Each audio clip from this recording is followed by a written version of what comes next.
والسلام على أشرف الأنبياء وسيد المرسلين سيدنا محمد وعلى آله وأصحابه أجمعين. اللهم صل على سيدنا محمد وعلى آل سيدنا محمد كما صليت على إبراهيم وعلى آل إبراهيم في العالمين إنك حميد مجيد. قال الله تبارك وتعالى في كلامه المجيد: أعوذ بالله من الشيطان الرجيم بسم الله الرحمن الرحيم. يا أيها الذين آمنوا خذوا حذركم فانفروا ثبات أو انفروا جميعا وإن منكم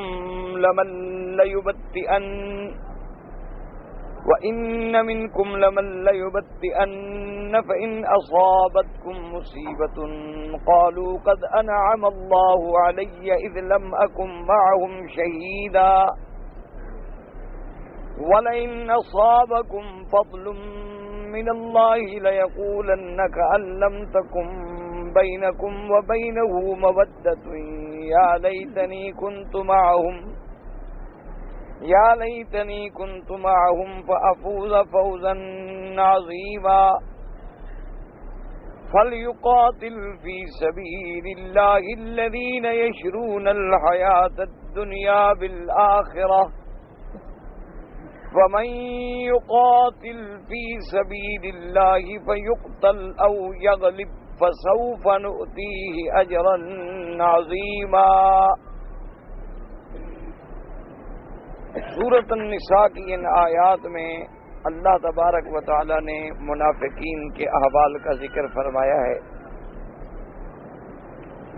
اور اس سے سابقہ آیات مبارک میں اور دروس سابقہ میں آپ نے الحمدللہ پڑھا اور سنا، جس کا خلاصہ میں عرض کر دوں تاکہ ان آیات کے سمجھنے میں آسانی ہو. پہلے تو ہم نے یہ پڑھا تھا کہ اللہ نے قرآن میں حکم دیا کہ فلا وربک لا یؤمنون حتی یحکموک فیما شجر بینہم. اللہ تبارک و تعالی نے اتنی مؤکد بات فرمائی قسم کھا کے کہ آدمی مومن نہیں ہو سکتا جب تک حضور صلی اللہ علیہ وسلم کے فیصلے کو تسلیم نہ کرے، اور صرف تسلیم نہیں بلکہ پھر دل میں کسی قسم کی تنگی اور ضیق بھی محسوس نہ کرے. یعنی ایمان کی نشانی یہ ہے کہ وہ حضور پاک صلی اللہ علیہ وسلم کے فیصلے پہ گردن جھکا دے اور ظاہراً باطناً قلباً خالصاً صدق سے حضور کے فیصلے کو تسلیم کرے. اور جو حضور صلی اللہ علیہ وسلم کے فیصلے کو تسلیم نہ کرے، اللہ نے فرمایا محمد مدنی صلی اللہ علیہ وسلم مجھے تیرے رب کی قسم ہے وہ مومن نہیں. اسی لیے آپ نے الحمدللہ سنا تھا اور کہ حضرت سیدنا عمر رضی اللہ تعالی عنہ کی عدالت میں جو منافق اپیل لے کے آیا کہ حضور نے تو فیصلہ کر دیا ہے لیکن مجھے حضور کا فیصلہ منظور نہیں ہے، تو حضرت عمر رضی اللہ تعالی عنہ نے کیا فیصلہ کیا کہ تلوار سے ان کی گردن اڑا دی، اور اللہ نے قرآن کی یہ آیت اتار کے حضرت عمر کے فیصلے کی توثیق کر دی اور اس منافق کے خون کا کوئی قصاص نہ لیا گیا. اور پھر حضور صلی اللہ علیہ وسلم کا فیصلہ صرف یہ نہیں کہ زندگی میں، بلکہ جب تک میرے آقا کی حیات ہے تو ہر فیصلہ حضور کے پاس لے جائیں. اور حضور صلی اللہ علیہ وسلم کی وفات مبارکہ کے بعد اب ہر فیصلہ جو ہے وہ حضور صلی اللہ علیہ وسلم کے فرمان کے تابع ہوگا، آپ کی احادیث، آپ کی سنت کی روشنی میں کیا جائے گا، گویا وہ بھی حضور کا فیصلہ. اور پھر یہ لفظ بھی عام تھے کہ فیما شجر بینہم، اس سے صرف معاملات مراد نہیں بلکہ عقائد میں اگر کوئی اختلاف ہے تو فیصلہ محمد مصطفیٰ. اگر لین دین ہیں، معاملات ہیں، اپنے ذاتی جھگڑے ہیں، نکاح ہے، طلاق ہے، ارث ہے، میراث ہے، تجارت ہے، حلال ہے، حرام ہے، ہر فیصلے میں فیصلہ محمد الرسول اللہ.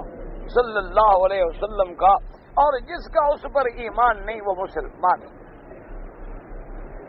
ان آیات مبارکہ کے بعد اگلی آیات میں اللہ تبارک و تعالیٰ نے یہ ارشاد فرمایا کہ یہ تو ہماری مہربانی ہے کہ ہم نے حضور کی امت میں بڑے نرم احکام دیے ہیں، ورنہ اگر ہم حکم کرتے کہ اپنے نفس کو قتل کرو، جیسے کہ بنو اسرائیل نے جب گناہ کیا، انہوں نے جب شرک کیا، انہوں نے جب بت پرستی کی، انہوں نے جب اللہ کی توحید کو چھوڑ کے گاؤ سالہ کو اپنا معبود بنا ڈالا، انہوں نے جب احکام تورات کو چھوڑ کے اپنے خواہشات کی پیروی کی، تو ان کو حکم ملا تھا کہ ایک دوسرے کو قتل کرو پھر توبہ منظور ہوگی۔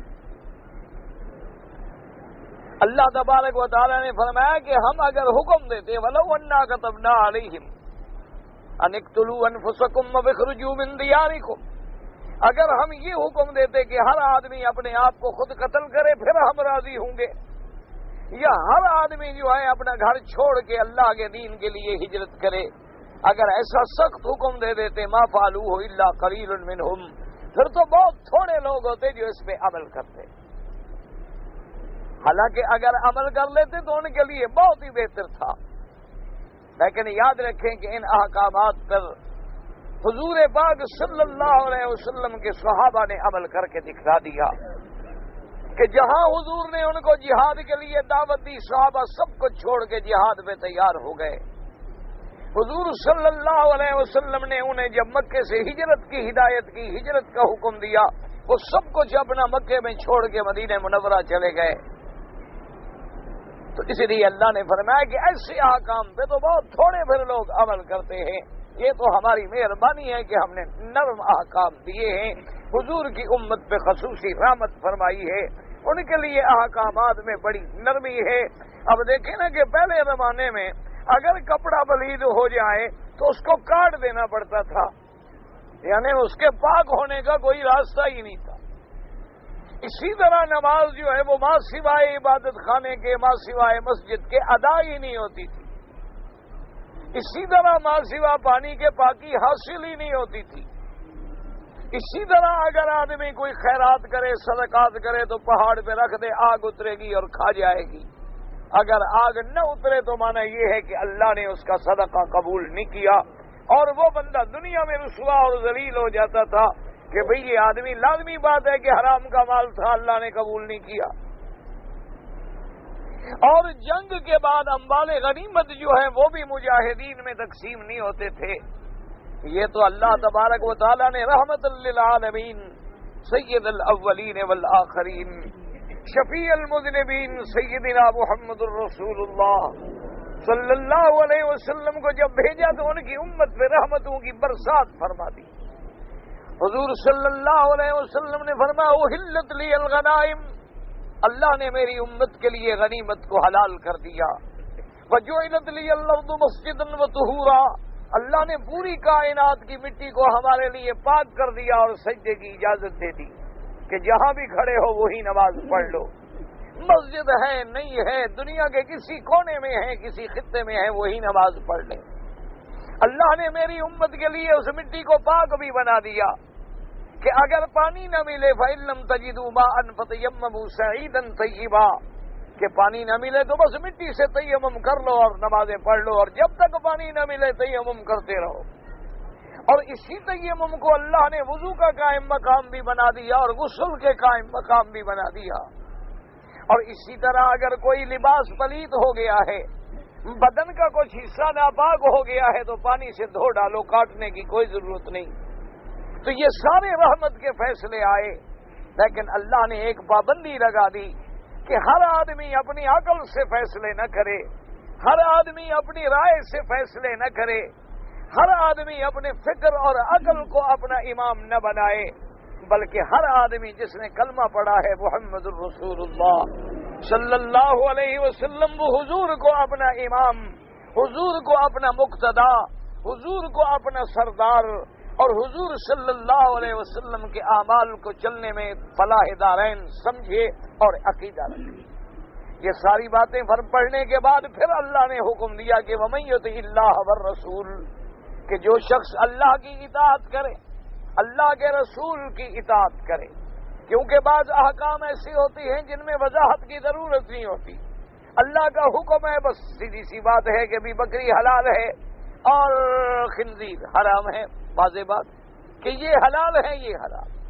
اللہ تبارک و تعالیٰ کا حکم ہے کہ انگور حلال ہے، لیکن انگور کا مادہ نکال کے جب اسے پکایا جائے اور وہ منشیات میں داخل ہو جائے، شکر پیدا کرے تو وہ حرام ہے. ایک واضح سی بات. لیکن اس میں تو ہم سیدھی اللہ کی اطاعت کریں گے.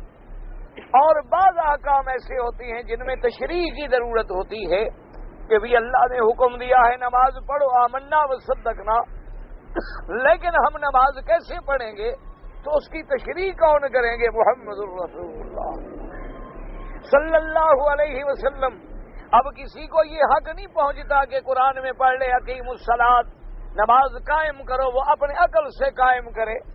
مرضی آئے تو 2 نمازیں اپنے لوگوں کو معاف کر دے، مرضی آئے تو 5 نمازیں شام کو عشاء کے بعد کھڑے ہو کے اکٹھی پڑھ لے، مرضی آئے تو سنت اور نفل معاف کر دے، مرضی آئے تو کہے رکوع سجدے کی ضرورت نہیں، بس کھڑے کھڑے پڑھ لو، مرضی آئے تو کہے جی نماز بھی تو ایک ذکر ہے، بس چلتے پھرتے اللہ کا ذکر کر لو، بس نماز کی کوئی ضرورت نہیں ہے. تو اس میں یہ ہے کہ یہ قرآن و سنت اور احکام خدا بندی کے خلاف ہے. ہم پابند ہیں من یطع اللہ والرسول حضرت سیدنا محمد مصطفیٰ کہ اب حضور صلی اللہ علیہ وسلم ہمیں تشریف فرمائیں گے، وضاحت فرمائیں گے کہ فجر کی 2 رکعتیں پڑھیں، مغرب کی 3 رکعتیں پڑھیں، عشاء کی 4 رکعتیں پڑھیں. پھر صرف وضاحت نہیں بلکہ حضور نے پڑھ کے امت کو دکھلا دی، صحابہ کو گواہ بنا دیا کہ اس طرح قیام ہے، اس طرح رکوع ہے، اس طرح سجود ہے، اس طرح ادائے ارکان ہے، اس طرح قاعدہ اولا ہے، اس طرح قاعدہ ثانیہ ہے، اس طرح یہ سنن ہیں، اس طرح یہ واجبات ہیں، اس طرح یہ نفل ہیں، اس طرح یہ مستحبات ہیں. ہر چیز میں میرے آقا نے امت کو نمونہ پیش کر دیا. تو اس لیے اللہ پاک نے فرمایا کہ میری بھی اطاعت اور میرے رسول کی بھی اطاعت. اب اگر کوئی آدمی صرف قرآن کا دعویٰ کرے اور رسول کی اطاعت نہ کرے تو بھی مسلمان نہیں ہوگا. اور اگر کوئی آدمی کہے ٹھیک ہے بس میں حضور کی مانوں گا، قرآن دیکھنے کی ضرورت ہی نہیں ہے، تب بھی اسلام نہیں ہوگا.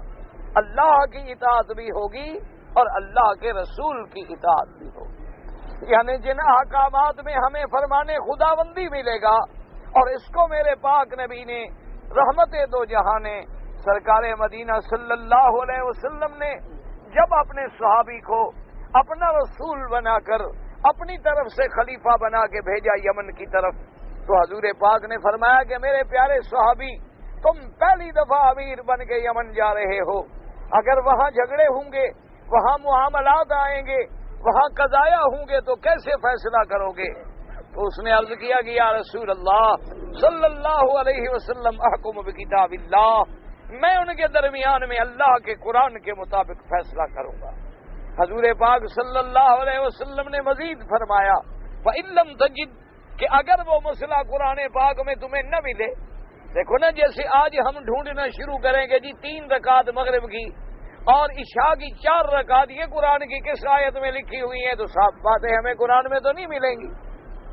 اگر کوئی آدمی یہ چاہے کہ فطر میں جو دعائیں قنوت پڑھتے ہیں وہ قرآن کی کس آیت میں لکھی ہوئی ہے، تو وہ تو ہمیں قرآن پاک میں نہیں ملے گی.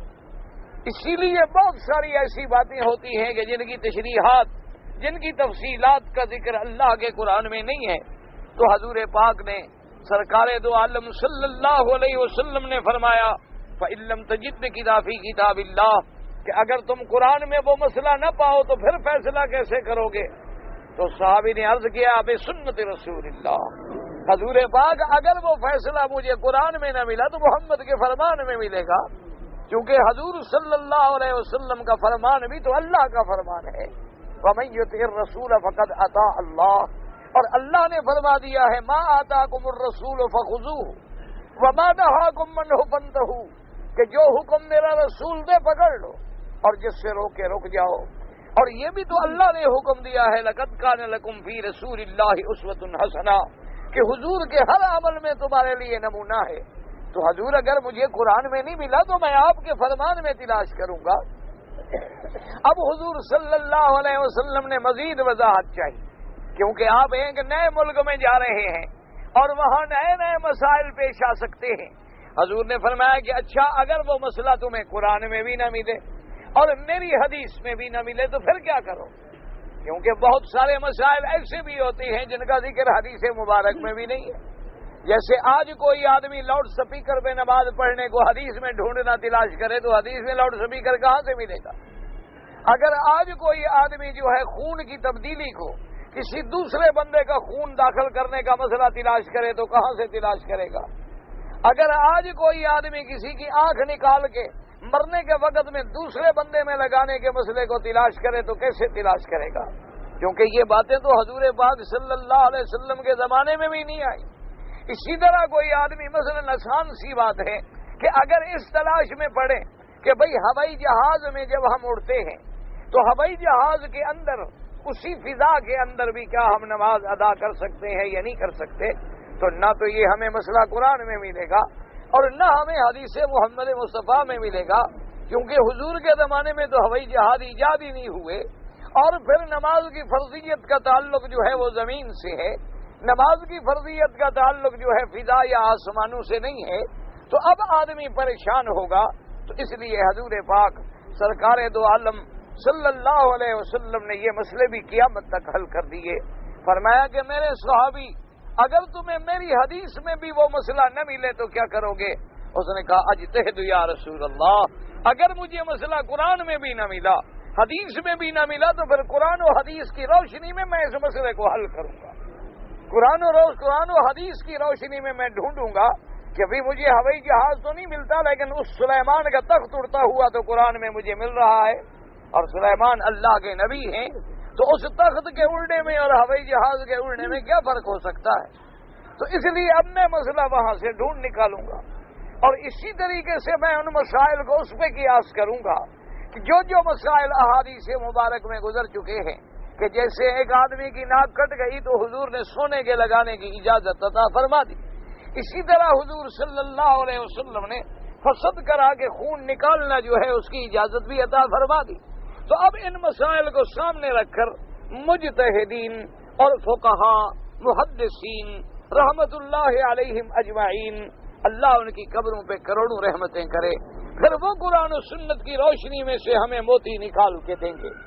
جیسے قرآن کے سمجھنے میں ہم حضور کے فرمان کے پابند تھے، محض اپنے عقل سے فیصلہ نہیں کر سکتے کہ ہم عربی جاننے والے ہیں یا عربی لغت میں ہمارا عبور ہے، ہم قرآن کو خود سمجھ لیں گے نا، قرآن تب سمجھ آئے گا جب ہم آمنہ کے لال کے دروازے پہ آئیں گے، جس پہ اللہ کا قرآن اترا ہے اور جس کو جبریل علیہ السلام نے پڑھایا ہے اور جس کے ترجمے اور معانی بھی اللہ نے خود بیان فرمائے ہیں۔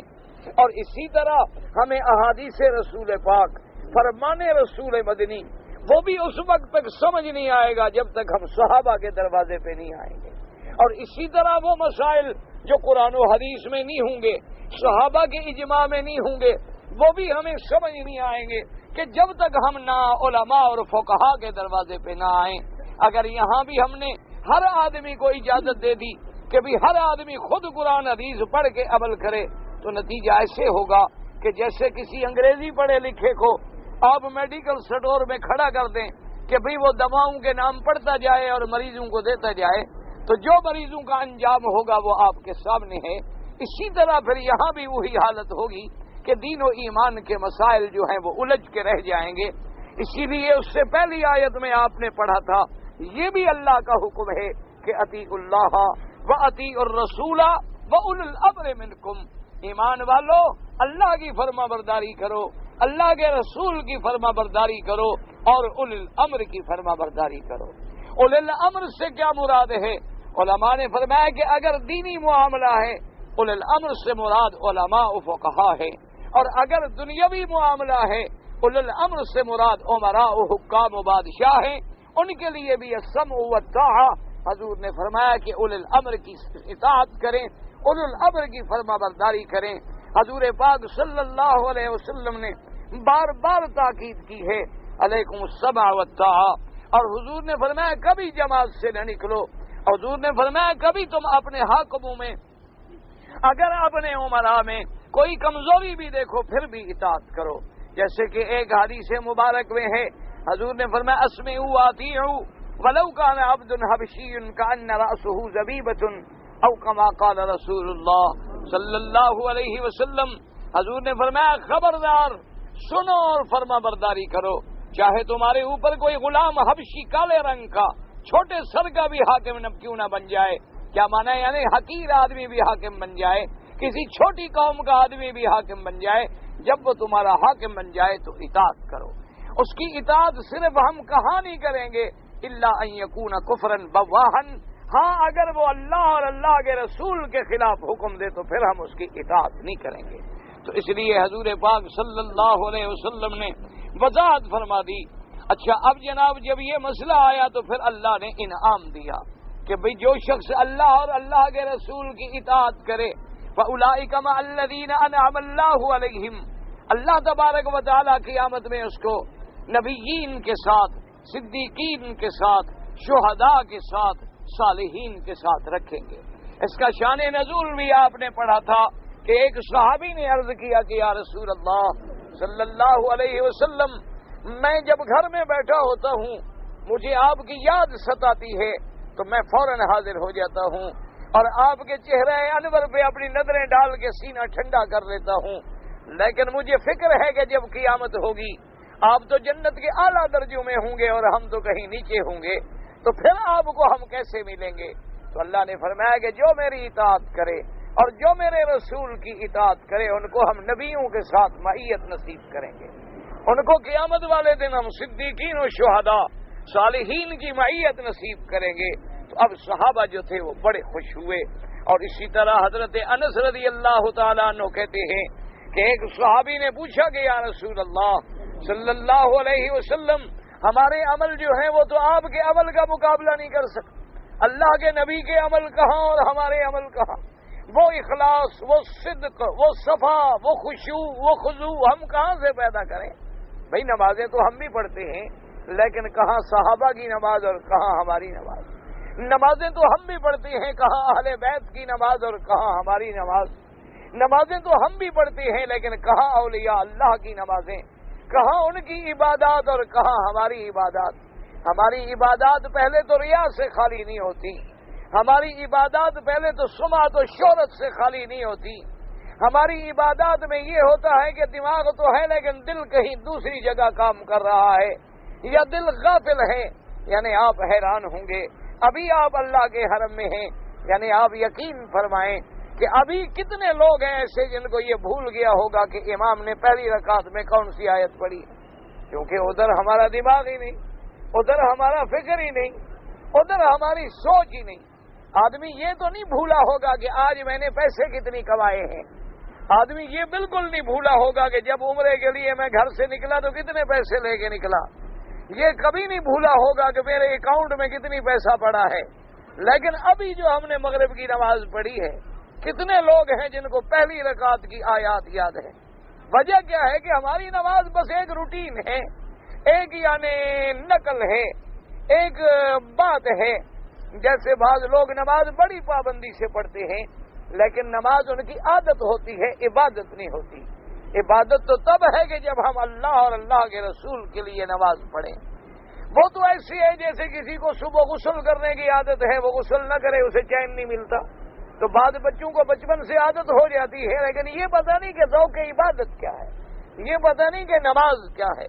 اس لیے آپ نے دیکھا ہے کتنے نماز پڑھنے والے نماز میں کھڑے ہیں اور کھیل رہے ہیں، کتنے نماز پڑھنے والے نماز میں کھڑے ہیں اور اپنے کپڑے ٹھیک کر رہے ہیں، کتنے لوگ نماز میں کھڑے ہیں اور گھڑیاں نکال کے ٹائم دیکھ رہے ہیں، کتنے لوگ نماز میں کھڑے ہیں اور اپنے رومال کے پھول بنانے میں مصروف ہیں، کتنے لوگ نماز میں کھڑے ہیں اور جناب کبھی ہاتھ یوں باندھیں گے، کبھی کھیلیں گے، کبھی چھوڑ دیں گے، کبھی پھر باندھ لیں گے۔ حالانکہ میرے آقا نے سرکار مدینہ صلی اللہ علیہ وسلم رحمت دو جہاں نے دیکھا کہ ایک آدمی نے ایک دو دفعہ اپنی داڑھی میں یوں کیا تو حضور نے فرمایا اگر اس کے دل میں خشوع ہوتا تو اس کے ہاتھ بھی حرکت نہ کرتے، اگر اس کا دل ڈر رہا ہوتا تو اس کے ہاتھ کبھی حرکت نہ کرتے۔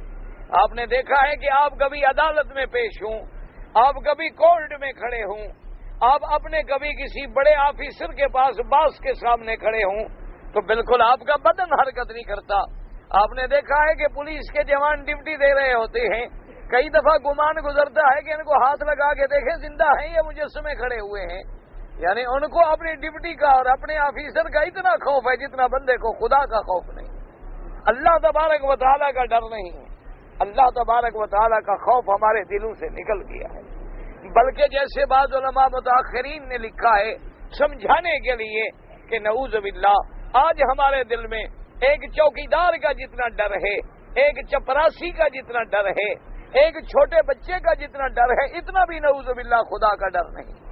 کیا مانا ہے؟ یعنی اگر چوکیدار موجود ہو تو ہم گناہ نہیں کریں گے، چوکیدار موجود ہو تو ہم چوری نہیں کریں گے، گھر میں کوئی نوکر جاگ رہا ہو تو ہم گناہ نہیں کریں گے کہ دیکھ نہ لے ہمیں، کوئی بچہ بھی آ جائے تو ہم سیدھے ہو کے بیٹھ جائیں گے ہمیں گناہ کرتے ہوئے نہ دیکھے۔ لیکن کون بندہ ہے جس کو یہ یقین نہیں کہ اللہ ہماری ہر حرکت دیکھ رہا ہے، لیکن کبھی ہم نے خدا سے شرماتے ہوئے بھی گناہ چھوڑا ہے؟ تو اس کا مطلب تو یہ ہوا کہ ہم تو اللہ سے اتنے بھی نہیں ڈرتے جتنی ایک بندے سے ڈرتے ہیں۔ اگر ہمارے دل میں اللہ کا ڈر ہوتا تو آپ دیکھیں نا کہ حضرت یوسف کو روکنے والی کون سی چیز تھی کہ جوانی بھی ہے، جمال بھی ہے، حسن بھی ہے، قوت بھی ہے، طاقت بھی ہے، اور حسن خود دعوت دے رہا ہے، سارے اہتمام کر رہا ہے، اور کوئی معمولی سی عورت بھی نہیں، اس زمانے کے عزیز مصر کی عورت ہے، محلات ہیں، منتیں کر رہی ہے، لیکن کس کا ڈر تھا؟ قال معاذ اللہ انہ ربی احسن مثوائی انہ لا یفلح الظالمون۔ جن کے دل میں اللہ کا ڈر تھا، اللہ کا خوف تھا، وہ گناہ جتنا بڑھتا رہا اتنا یوسف ہٹتے گئے، یوسف علیہ السلام وہ جتنا آگے بڑھتا رہا وہ اتنے دور ہوتے گئے، اور جب آدمی بچنے کی کوشش کرتا ہے تو بچانے والا پھر بچا بھی دیتا ہے کہ دروازے بند ہیں۔ لیکن اب حیران ہے یوسف علیہ السلام کے بھاگوں تو کدھر سے بھاگوں، لیکن کوشش کرنا تو فرض تھا، دوڑے، بس جو ہی ہاتھ کو دروازے کو ہاتھ لگاتے ہیں دروازے خود بخود کھل جاتے ہیں۔ اللہ تبارک و تعالیٰ نے اہتمام فرما دیا۔ تو اصل بات تو یہ ہوتی ہے، تو ہماری عبادت ان کا مقابلہ نہیں کر سکتی، لیکن یہ اللہ کا کرم ہے، یہ اللہ کی رحمت ہے کہ حضور پاک سے صحابی نے پوچھا کہ یا رسول اللہ صلی اللہ علیہ وسلم اب یہ کیسے ہوگا، قیامت والے دن ہم آپ کے درجات میں کیسے پہنچ سکتے ہیں؟ تو حضور نے کتنا پیارا جواب دیا، فرمایا المرء مع من احب۔ صحابی کہتے ہیں حضور نے فرمایا کہ قیامت والے دن اللہ ان کو ان کے ساتھ اٹھائے گا جس کو محبوب رکھتے ہیں، تو جب تم مجھے محبوب رکھتے ہو تو اللہ تمہارا حشر میرے ساتھ کریں گے اور قیامت میں انبیاء کی ملاقاتیں ہوں۔ لیکن لوگوں نے یہ سمجھ لیا ہے کہ صرف محبت کرو اور چھٹکارا ہو جائے گا، یہ غلط ہے، یعنی اطاعت کریں، فرما برداری کریں اور پھر محبت کا معنی یہ ہے کہ محبوب کے نقش قدم پہ چلے، جو محبوب کا مخالف ہے وہ تو غدار ہے، جو محبوب کا حکم نہ مانے وہ تو غدار ہے، وہ کیسے دعویٰ کر سکتا ہے کہ مجھے حضور سے محبت ہے؟ محبت کا معنی اطاعت ہے، محبت کا معنی غلامی ہے، محبت کا معنی فرما برداری ہے۔ ویسے دنیا میں آپ دیکھ لیں لوگوں کو گندی عورتوں سے محبت ہو جاتی ہے، وہ حکم کرے تو بیوی کو طلاق دے دیتا ہے، وہ حکم کرے تو بچوں کو چھوڑ دیتا ہے، وہ حکم کرے تو ماں باپ کو چھوڑ دیتا ہے۔ کیا تو نے کبھی یہی حق محمد مصطفیٰ کو بھی دیا ہے صلی اللہ علیہ وآلہ آلہ وصحبہ وسلم تسلیما کثیرا کثیرا؟ ایمان سے کہیں کتنی لوگ ہیں جنہوں نے لڑکوں کی محبت میں، لڑکیوں کی محبت میں، یعنی گناہ میں، زنا میں، غلط کاموں کی محبت میں آ کے والدین کو دھتکار دیا، سارے خاندان کو چھوڑ دیا۔ لیکن کیا تو نے حضور کی محبت میں آ کر کبھی گناہوں کو چھوڑا ہے؟ تو نے حضور کی محبت میں آ کے کبھی حضور کی شکل اختیار کی ہے؟ تو نے حضور کی محبت میں آ کر کبھی تہذیب محمد مصطفیٰ کو اپنایا ہے؟ تو نے حضور کی محبت میں آ کر حضور کے احکام پہ عمل کیا ہے؟ یہ کیسی محبت کا دعویٰ ہے کہ آدمی ہر عمل میں نافرمان ہو اور دعویٰ کرے گے جی ہم تو حضور کے غلام ہیں جی، اور جی بس ہمیں حضور سے بڑی محبت ہے، اور جی حضور پاک کا نام لے لے کے جناب ہم جیتے ہیں، اور باقاعدہ 12 ربیع الاول کو ہم جھنڈیاں لگاتے ہیں، جلوس کرتے ہیں، اس سے بڑی محبت اور کیا ہوگی؟ یہ محبت تو بھائی پھر حضرت بلال کو سمجھ نہیں آئی، وہ تو بلا وجہ انگاروں پہ تڑپتے رہے۔ یہ محبت بی بی سمیہ کو سمجھ نہیں آئی کہ وہ ٹکڑے ٹکڑے ہو گئیں۔ یہ محبت شاید سیدنا حمزہ کو سمجھ نہیں آئی جو میدان احد میں جن کا مسئلہ کر دیا گیا۔ یہ محبت صحابہ کو بھی سمجھ نہ آئی، اہل بیت کو بھی سمجھ نہ آئی، 1400 سال کے بعد ہمارے لوگوں کو سمجھ آئی کہ جی بس حضور سے محبت ہے، حضور کے روزے سے محبت ہے، بھئی نماز پڑھو، بھئی یار نماز سے کون بخشا جاتا ہے، بس ہمیں حضور سے محبت ہے، بھئی روزہ رکھو، بھیا بھوکے مرنے سے میاں اللہ کو کون سا فائدہ ہو جاتا ہے، بھلا ایک دن ایک بندہ بھوکا مرے گا تو اللہ کو کون سا فائدہ ہو جائے گا، چھوڑو، ہمیں بس حضور سے محبت ہے۔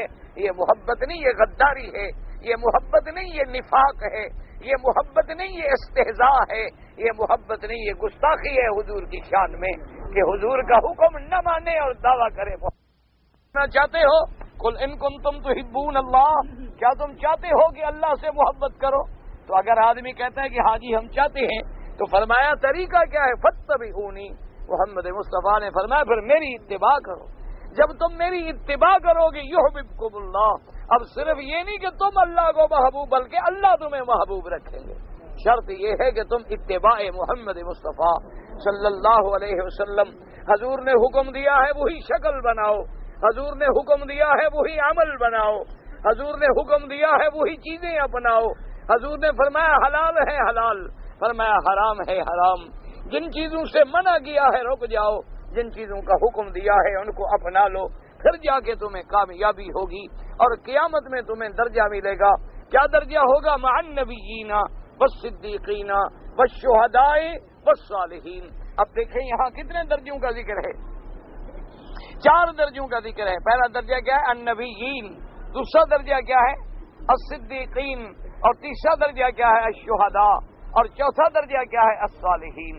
لیکن یاد رکھو بعض علماء کہتے ہیں کہ یہ چاروں صفتیں بھی ایک آدمی میں جمع ہو سکتی ہیں، کیونکہ اللہ تبارک و تعالی نے حضرت ابراہیم علیہ السلام کی صفت بیان کی، انہ کان صدیقا نبیا۔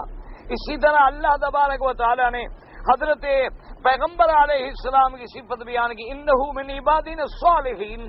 تو کیا معنی؟ یعنی وہ صدیق بھی تھے، وہ صالح بھی تھے، اور اللہ نے فرمایا انا ارسلناک شاہدا ومبشرا ونذیرا، تو ان میں وہ شہداء کی شہادت کا مادہ بھی آ گیا۔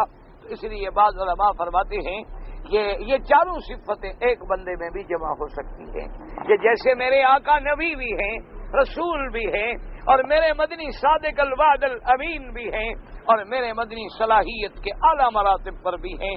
لیکن یہ یاد رکھیں کہ ہر محنت سے سارے درجے مل سکتے ہیں، لیکن نبوت کبھی محنت سے نہیں مل سکتی، نبوت کبھی اطاعت سے نہیں مل سکتی، نبوت کبھی کمانے سے نہیں مل سکتی۔ نبوت ایک موہبت ہے، اللہ کا انعام ہے۔ اللہ اعلم حیث یجعل رسالتہ، اللہ جانتے ہیں کہ کس کو ہم نے رسول و نبی بنانا ہے۔ اور یاد رکھیں یہ بات فرق باطلہ جیسے قادیانی ہیں، فرق ضالہ ہیں، فرق کافرہ ہیں، لوگوں کو دھوکہ دیتے ہیں کہ بھی جب حضور کی اطاعت سے صدیق بن سکتا ہے، شہید بن سکتا ہے، صالح بن سکتا ہے، تو نبی کیوں نہیں بن سکتا؟ یاد رکھو نبی کوئی نہیں بن سکتا۔ اگر نبی صرف اطاعت سے بنتے پھر تو سارے صحابہ نبی بن جاتے، کیونکہ انہوں نے کوئی اطاعت میں کمی کی ہے۔ اگر نبوت کا مقام ملتا تو پھر صدیق و عمر، عثمان و علی کو مل جاتا، جیسے کہ حضور نے فرمایا لو کان بعدی نبی لکان عمر، کہ اگر میرے بعد نبوت کا دروازہ کھلا ہوتا تو عمر بھی نبی ہوتے۔ اسی طرح حضور پاک صلی اللہ علیہ وسلم نے بڑے بڑے صحابہ کی شان بیان کی۔ تو یہ دھوکہ ہے کہ اطاعت کرنے سے بندہ نبی بن جائے، نہ بلکہ اولئک مع الذین انعم اللہ، یعنی قیامت میں ان کو معیت نصیب ہوگی۔ کیا معنی؟ کہ یا تو انبیاء اپنے درجوں میں ہوں گے لیکن غلاموں کو اوپر آنے کی اجازت دیں گے کہ بھئی آ کے زیارت کر لو، یا کبھی یہ ہوگا کہ رحمت سے خود غلاموں کے پاس تشریف لے آئیں گے اور اپنی زیارت نصیب ہو جائے گی۔ معنی معیت کا ہے، یہ معنی نہیں کہ کوئی آدمی اطاعت کر کے نبی بن جائے۔ اور پھر تم نے تو نبی بھی ایسا بنایا ہے کہ جس کا بیٹا کتابوں میں لکھتا ہے کہ ابا جان کبھی کبھی وائن ٹانک بھی استعمال کیا کرتے تھے۔ اچھی اطاعت کی اس نے حضور پاک کی جو وائن پیتا تھا، اور آپ کو نے تو ان کو نبی بنا لیا جو غیر محرم عورتوں سے مٹھیاں بھرواتے تھے۔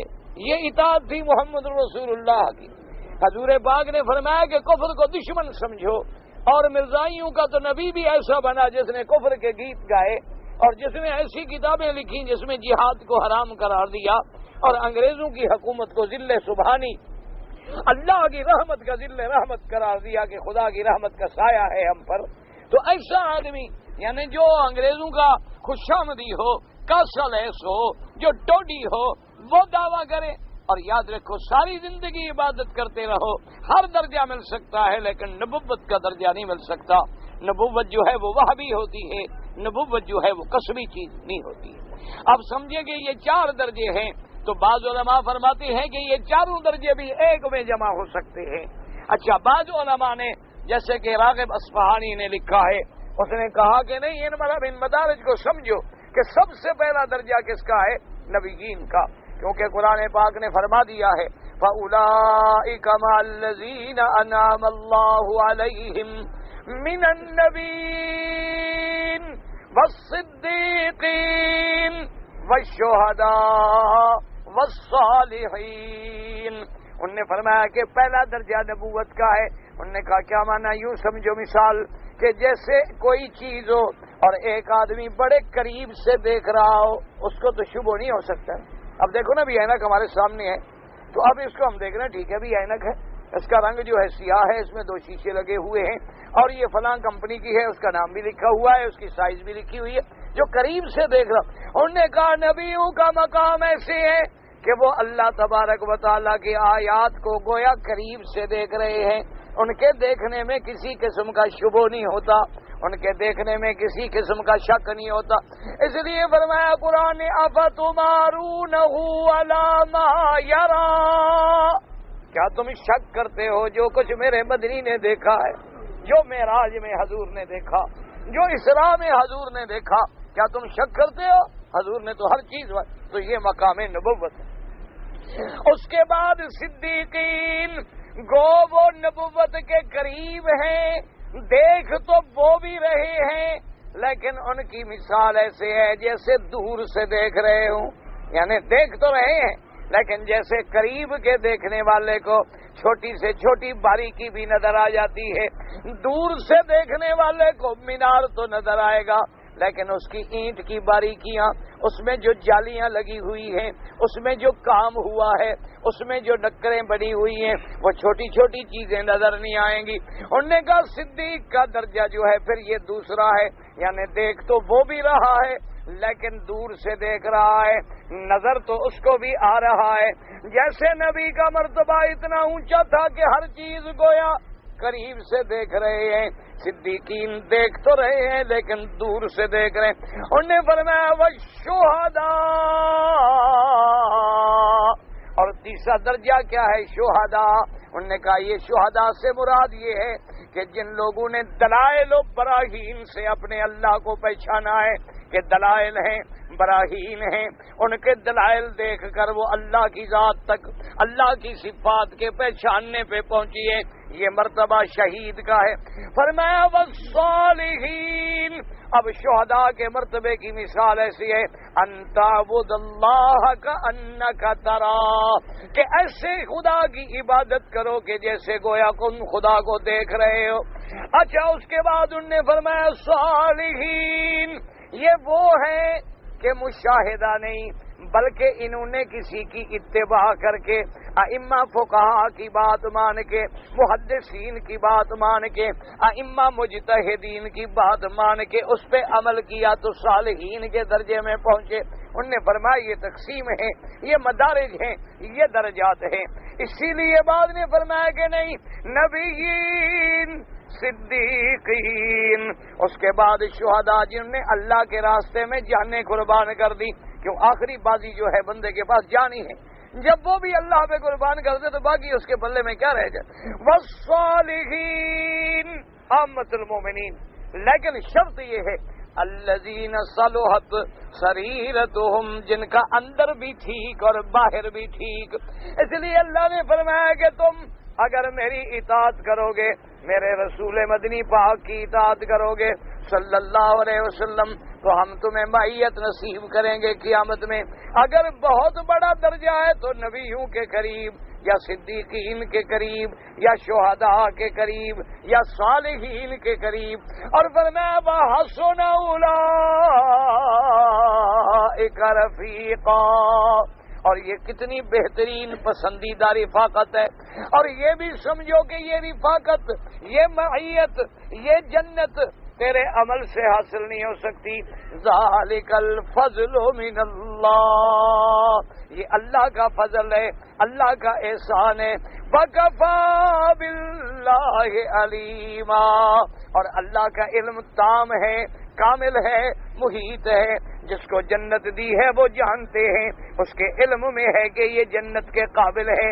جس کو جہنم میں ڈالا ہے وہ جانتے ہیں کہ یہ سزا کے قابل ہے، کیونکہ کوئی چیز اللہ کے علم سے باہر نہیں. اب ان آیات مبارکہ میں اللہ تبارک و تعالی نے فرمایا یا ایھا الذین آمنوا خذوا حذرکم فانفروا ثبات او انفروا جمیعا. اللہ نے فرمایا ایمان والو خذوا حذرکم، احتیاط، اسلحہ، اسباب پہ عمل کرو. یہ نہیں کہ تم صرف بیٹھ جاؤ گے بس ہم پھونک دیں گے تو سب اڑ جائے گا. ایسا ہوتا تو پھر انبیاء علیہم السلام کو اسلحہ لینے کی ضرورت ہی نہیں تھی. ایسا ہوتا تو پھر مدینے کے گرد خندق کھودنے کی کوئی ضرورت ہی نہیں تھی. خذوا حذرکم، دشمن کے مقابلے پہ احتیاط پکڑو، تیاری کرو، اسلحہ تیار رکھو، قوت تیار رکھو. دشمن جو چیز بنائے تم اس سے بھی زیادہ طاقت پکڑو. ترہبون بہ عدو اللہ، تم اللہ کے دشمنوں کو ڈراؤ. یہ نہیں کہ تم ڈرو کافروں سے، یہ نہیں کہ تم کھڑے ہو ڈرتے بھر کے بے انسان کا قدم بھی نہیں ٹھہرنا. اللہ نے حکم دیا ہے پکڑو اسباب کو، ہر چیز میں اسباب. اسی لیے فرمایا وَأَعِدُّوا لَهُم مَّا اسْتَطَعْتُم مِّن قُوَّةٍ، تم طاقت پکڑو، تیاری کرو. اور تیاری کا مطلب یہ نہیں ہے کہ پہلے زمانے میں تلواروں کی لڑائی تھی اب تلواریں لے کے کھڑے ہو جاؤ، نہیں. پہلے اگر گھوڑوں پہ جاتے تھے، اب تم اگر ہوائی جہازوں پہ جاتے ہو.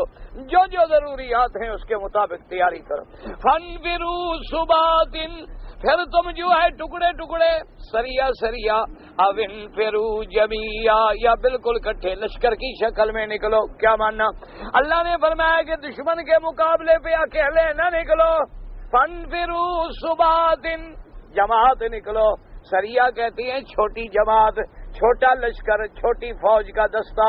اور جمیعن کا معنی ہے کہ بڑا لشکر. اسی لیے اسلام حکم دیتا ہے کہ اکیلے سفر بھی نہ کرو. اسلام کا حکم ہے کہ کوئی مسلمان اکیلا سفر نہ کرے، بلکہ ایک روایت میں تو یہ بھی آتا ہے کہ اکیلا سفر کرے تو شیطان ہے. 2 سفر کریں تب بھی، 3 سفر کریں تو پھر جماعت شروع ہوتی ہے. لیکن فرمایا بہتر یہ ہے کہ کم از کم 4 آدمی سفر کریں. اس لیے آتا ہے کہ سب سے بہتر سفر کرنے والے مسافر کم از کم 4، اور سب سے بہتر سریے کا عدد 400، اور سب سے بہتر لشکر کا عدد جو ہے 4000. حضور صلی اللہ علیہ وسلم. ہاں ایک مجبوری ہے کہ بھی ہم مجبور ہیں، عمرے پہ آ رہے ہیں، کوئی ساتھی نہیں، کیا کریں. ایک مجبور الگ ہے، مجبور ہونے میں مسئلے الگ ہو جاتے ہیں. کہ ایک آدمی مجبور ہے، اب گھر سے علیحدہ نکلا، اب اکٹھے تو سارے نہیں آ سکتے، 25-30 ہزار روپے ٹکٹ ہے، 4 آدمی کہاں سے خرچ کریں. تو وہ مجبور ہو کے آ رہا ہے. لیکن کوشش یہ کریں کہ آگے جماعت بنا لو، عمرے والوں سے مل جاؤ، جہاز میں جماعت بنا لو، علیحدہ نہ رہو. کیونکہ حکمت ہے کہ اگر 4 ہوں گے، ایک امام بنے گا تو 3 کی صف پیچھے کھڑی ہوگی. اگر کسی میں موت آئے گی تو 3 جنازہ پڑھانے والے اور 4 پائی اٹھانے والے بھی ہوں گے. اللہ تبارک و تعالیٰ نے ہر حال میں حکمتیں رکھی ہیں. اور اگر اکیلا ہے تو خدا جانے کہاں کیا ہوگا، اکیلے نماز ہوگی. اگر مر گیا تو خدا جانے کوئی جنازہ پڑھنے والا، کوئی دفن کرنے والا بھی ہوگا کہ نہیں ہوگا. اس لیے حکم ہے کہ کم از کم 4 آدمی چلا کرو. اور جب 4 آدمی چلو تو ایک کو امیر بنا دو، ایک کو بڑا بنا دو، تاکہ اس کے حکم پہ چلو. تو اس میں اللہ کی رحمتیں آتی ہیں، اللہ کی برکتیں آتی ہیں، اللہ کا فضل ہوتا ہے، اور پھر نظام جو ہے وہ چلتا ہے. اور فرمایا کہ یا پھر لشکر بن کے نکلو. اب فرمایا لیکن تم میں سے ایسے لوگ ہیں وَإِنَّ مِنْكُمْ لَمَن لَّا يُبَطِّئَنَّ، جو خود بخود دیر کرتے ہیں. کیا ان منافقین کہ جب لڑائی کا وقت آئے نا جی، بس تیاری کر رہے ہیں جی، بس ابھی بس سامان آ رہا ہے، بس جناب وہ گھوڑا خریدا ہے، اونٹ پہنچ رہا ہے، مقصد ان کا ہوتا ہے کہ نہ جائیں. لیکن جب وہ رہ جاتے ہیں اور دیکھتے کیا ہے فَإِنَّ صَابَتْكُمْ مُصِيبَةٌ، اگر تم کو شکست ہو گئی، اگر تمہیں نقصان ہو گیا تو کیا کہتے ہیں منافق؟ قال قد انعم اللہ علیہ اذ لم کم معہم شہیدا، کہتا ہے اللہ کا مجھ پہ فضل ہے کہ میں ان کے ساتھ نہیں تھا، اگر ہم بھی ان کے ساتھ ہوتے تو ہم بھی مارے جاتے جیسے یہ مسلمان مارے گئے۔ اچھا اللہ فرماتے ہیں دیکھو منافقوں کا حال، وَلَئِنْ أَصَابَكُمْ فَضْلٌ مِّنَ اللَّهِ لَيَقُولَنَّ كَأَن لَّمْ تَكُن بَيْنَكُمْ وَبَيْنَهُ مَوَدَّةٌ يَا لَيْتَنِي كُنتُ مَعَهُمْ فَأَفُوزَ فَوْزًا عَظِيمًا۔ وَلَئِنْ أَصَابَكُمْ فَضْلٌ مِّنَ اللَّهِ، اگر اللہ کا فضل تمہیں مل جائے، کیا مانا یعنی تم کامیاب ہو گئے، تمہیں مال غنیمت مل گیا، تو اب ایسی باتیں کرتا ہے جیسے اس کے تمہارے درمیان کوئی محبت ہی نہیں۔ کہتا ہے کہ ہاں کاش میں ہوتا تو مجھے بھی تو کامیابی ملتی نا، کیوں اگر تیرے اس کے درمیان میں محبت ہوتی تو تیری کامیابی پہ خوش ہوتا۔ وہ کہتا چلو میں تھا نہیں، آپ جو کامیاب ہوئے تو آپ کی کامیابی میری کامیابی، آپ کو مال غنیمت ملا تو گویا مجھے ملا، آپ کامیاب ہوئے تو میں کامیاب۔ کہتے نہیں نہیں ہائے میں ہوتا تو کامیاب ہوتا، یعنی ایسی باتیں کر رہا ہے کہ گویا اس کا تیرے ساتھ تعلق نہیں۔ اللہ نے فرمایا فَلْيُقَاتِلْ فِي سَبِيلِ اللَّهِ الَّذِينَ يَشْرُونَ الْحَيَاةَ الدُّنْيَا بِالْآخِرَةِ، جہاد کریں اللہ کے راستے میں وہ لوگ جنہوں نے بیچی دنیا کی زندگی آخرت کے بدلے میں، دنیا چھوڑ دی آخرت حاصل کرنے میں۔ وَمَن يُقَاتِلْ فِي سَبِيلِ اللَّهِ فَيُقْتَلْ أَوْ يَغْلِبْ فَسَوْفَ نُؤْتِيهِ أَجْرًا عَظِيمًا۔ جو شخص اللہ کے راستے میں جہاد کرے، چاہے مارا جائے چاہے ناکام ہو جائے، اللہ تبارک و تعالیٰ اس کو بڑا اجر دیں گے، بڑا ثواب دیں گے۔ تو اب دیکھیں کہ پہلی آیت میں اطاعت کا حکم تھا، ان آیت میں منافقین کا ذکر آیا۔ کیا مانا اللہ نے حکم دیا مسلمانوں اطاعت ایسے نہ کرنا جیسے منافق کرتے ہیں کہ ظاہر میں ساتھ ہیں لیکن اندر سے ساتھ نہیں۔ تم بھی ظاہر سے دعوے کرو کہ ہم مدنی کے غلام ہیں لیکن اندر ہر چیز میں مخالفت، شکل میں مخالفت، عمل میں مخالفت، تجارت میں مخالفت، گھر میں مخالفت، امور میں مخالفت، اور دعویٰ کرو کہ ہم محمد مدنی کے غلام ہیں، تو تم بھی منافق نہ بننا جیسے وہ منافق کہتے تھے کہ جی ہم تو مسلمان ہیں، ہم تو تمہارے ساتھ ہیں، لیکن جب تمہیں فائدہ پہنچے تو حسرت کرتے ہیں، جلتے ہیں، تمہیں نقصان پہنچے تو کہتے ہیں جی اچھا ہوا ہم نہیں گئے، ہم جاتے تو ہم بھی تو خام خواہ مارے جاتے نا۔ تو لہٰذا تم منافقوں والا عشق نہ رکھنا۔ اگر تم نے جنت میں انبیاء کی معیت چاہیے ہے، صدیقین کی معیت ڈھونڈتے ہو، صالحین کی معیت ڈھونڈتے ہو، تو سچے اندر باہر سے پھر میرے مدنی محمد کے غلام بن جاؤ، حضور صلی اللہ علیہ وسلم کی اطاعت اختیار کرو۔ اللہ تجھے بھی مجھے بھی نصیب فرمائے۔ کہتے جی صحابی رسول کا ذکر تھا، حضور نے فرمایا کہ مانگیں کیا مانگتے ہو، بالکل ٹھیک ہے، ویسی بات نہیں ہے۔ تو اب جو بھی حضور اس کو دیں گے کس سے دے کر دیں گے؟ حضور نے فرمایا بی بی فاطمہ سے کہ مانگو سری من مالی معاشیتی، مانگو میرے مال سے جو مانگتی ہو، لیکن آخرت کا میں ذمہ دار نہیں ہوں۔ کہ بندے اصولی بات ہے کہ جب کوئی حضور سے مانگے گا تو حضور کس سے مانگیں گے؟ ایک آسان بات ہے، تمہاری سمجھ میں نہ آئے تو میرا قصور تو نہیں ہے۔ اور اگر حضور صلی اللہ علیہ وسلم، یاد رکھو ہر چیز میں مختار کل ہے، تو لا املک لنفسی ضرا ولا نفعا کا کیا معنی ہے؟ کنت اعلم الغیب لاستکثرت من الخیر کا کیا معنی ہے؟ اگر ہر بات میں حضور اختیار کل رکھتی ہے تو یا ایھا النبی لم تحرم ما احل اللہ کا کیا معنی ہے؟ اگر ہر چیز میں حضور کا اپنا اختیار ہے تو ما کان نبی، اللہ پاک نے کیوں حکم دیا کہ آپ نے قیدی کیوں چھوڑے؟ لولا کتاب من اللہ سبق لمسکم فیما اخذتم فیہ عذاب عظیم، یہ نہیں کہ ایک لفظ کو سامنے رکھ لیا اور 18 پی گئے۔ یہی تو عادت ہوتی ہے ان لوگوں کی جن کے دل میں قید ہوتی ہے۔ اما الذین فی قلوبہم زیغ فیتبعون ما تشابہ من ابتغاء الفتنہ، لیکن جو اسلام والے ہیں، مومن ہیں، وہ سارے قرآن کے احکام کو سامنے رکھ کے بات کرتے ہیں۔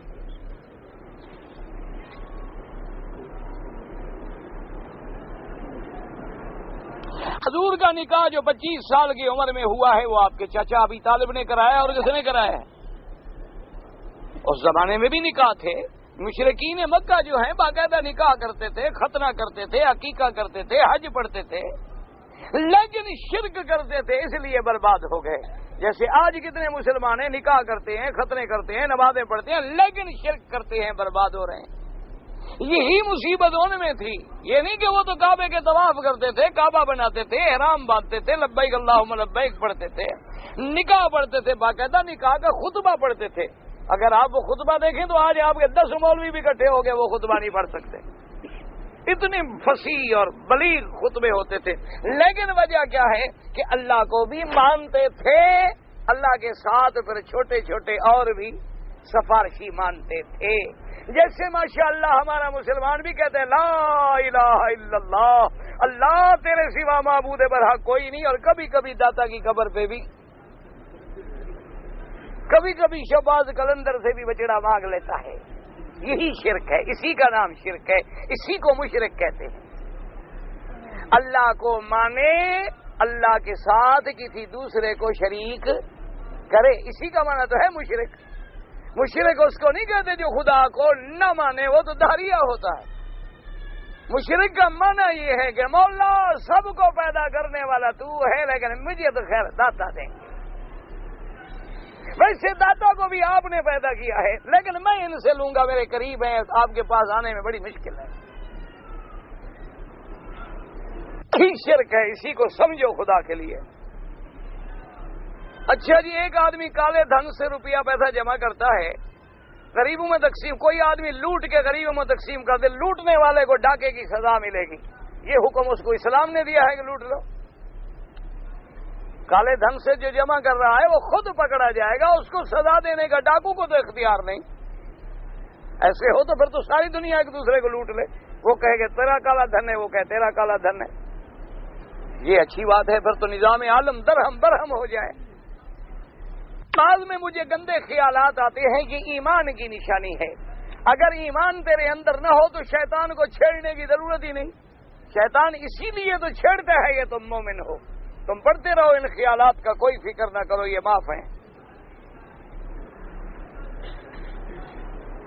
ہمارا ملک میں 11ویں بادہ پتنی وفات دھوم دھام سے مناتے ہیں, پر ہم رہے رسومات کے لیے گئے ہیں. کوئی 10 دن محرم کے ماتم مناتے ہیں, کوئی 11ویں 27ویں مناتے ہیں. دین تو اسی کا نام ہے نا, باقی السلام علیکم.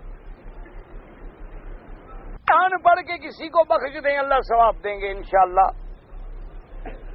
حضرت اویس کرنی صحابی نہیں تابعی ہیں, ان کو زیارت نصیب نہیں ہوئی.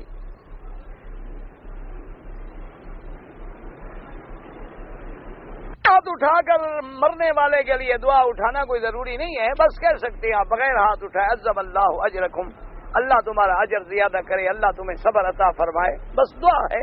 یہ کہیں حکم نہیں کہ ضرور ہاتھ اٹھا کے دعا کرے.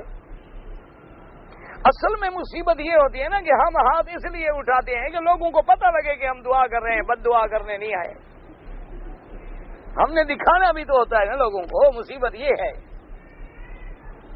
کوئی قوت مردانہ کمزوری ازدواجی تعلق ادا نہیں کر سکتا, ڈاکٹروں سے رجوع کریں. مولوی کا کام تو نہیں ہے کہ آپ کی قوت مردمی کا علاج کرے. میرے پاس تو ایک علاج ہے کہ 41 دن زمزم نیک نیتی سے یقین کر کے پیو, سب بیماریاں ختم ہو جائیں. اگر پھر بھی ختم نہ ہو تو سمجھنا میرا دل کھوٹا ہے, نبی کا فرمان کبھی غلط نہیں ہو سکتا. دیکھو نا, اگر یہ برتن گندا ہو, اس میں جو دودھ ڈالیں تو پھٹ جائے گا کہ نہیں؟ تو دودھ کا قصور ہے یا برتن کا؟ زمزم کا تو کوئی قصور نہیں, زمزم تو شفا ہے. شرط یہ ہے کہ ہم پہلے اپنا اندر صاف کر لیں اور حضور کے فرمان پہ یقین کر لیں. تمام دنیا کے علاج ایک طرف اور زمزم ایک طرف. ایک آدمی مریض تھا, پاکستان سے بغیر احرام کے آ گیا.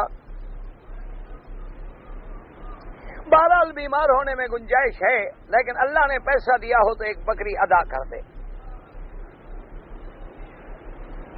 ایک آدمی نے حج کی نیت کی, لیکن کمپنی کا کام سخت تھا, مینا میں 2 راتیں نہیں گزار سکا. کوئی بات نہیں, کنکریاں ماری تو وہ ٹھیک ہو گیا. اگر میں سنت